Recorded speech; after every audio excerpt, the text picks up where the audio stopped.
Bismillahirrahmanirrahim. Assalamualaikum warahmatullahi wabarakatuh. Alhamdulillahillazi anzala ala abdihil kitab wa lam yaj'al lahu 'iwaja. Wassalatu wassalam ala asrafil anbiya'i wal mursalin wa ala alihi wa ashabihi wa man tabi'ahu bi ihsan ila yaumiddin. Masyiral muslimin rahimakumullah.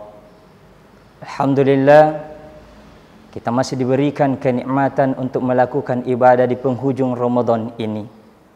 Semoga ibadah demi ibadah yang kita lakukan menjadikan kita semakin taat kepada Allah Subhanahu wa taala.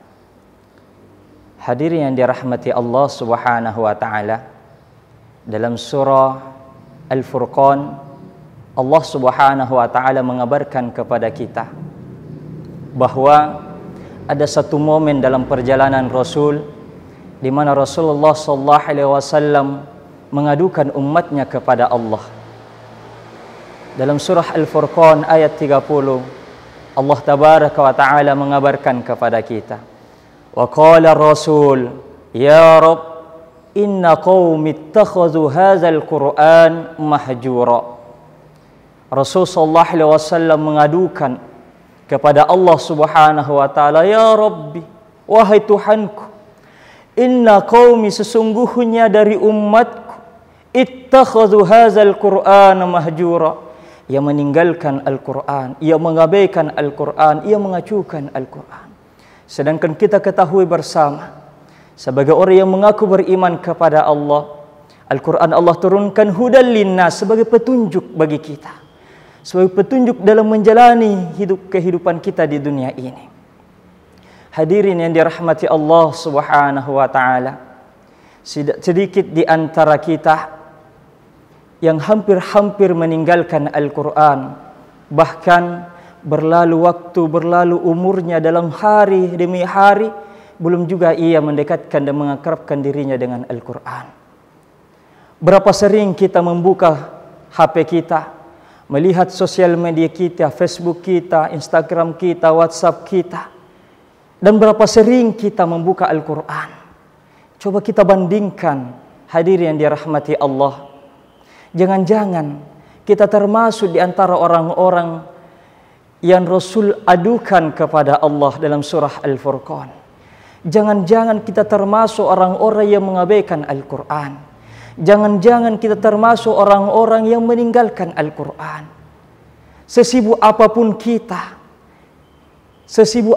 kita dengan urusan-urusan duniawi kita, jangan tinggalkan Al-Quran.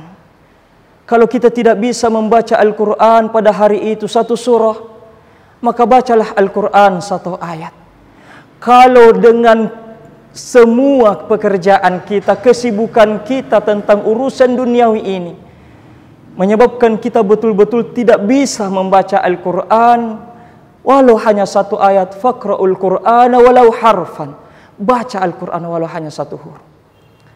Kita menginginkan termasuk orang-orang yang kelak di hari pembalasan, Al-Quran ya'ti yaumal qiyamah syafi'an li ashabi, Al-Quran datang kepada kita, memberikan syafaat kepada kita di hari pembalasan kelak.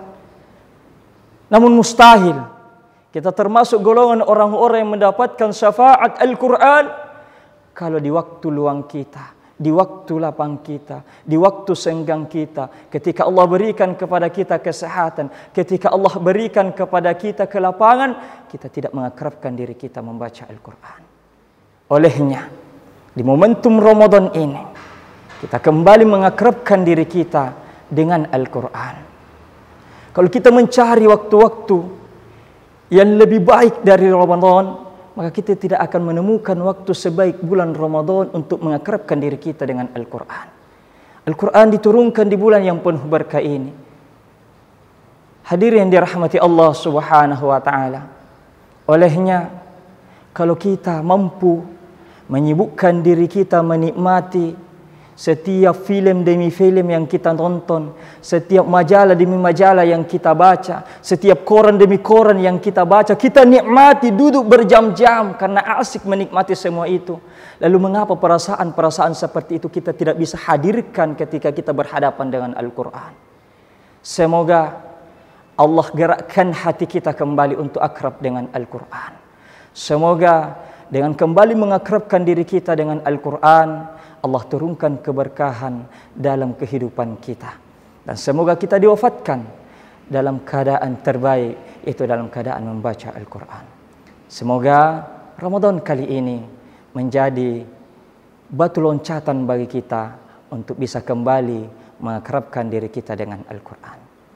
Saya kira ini semoga kita semakin bisa mengakrabkan diri kita dengan Al-Quran. Lebih dan kurangnya mohon dimaafkan.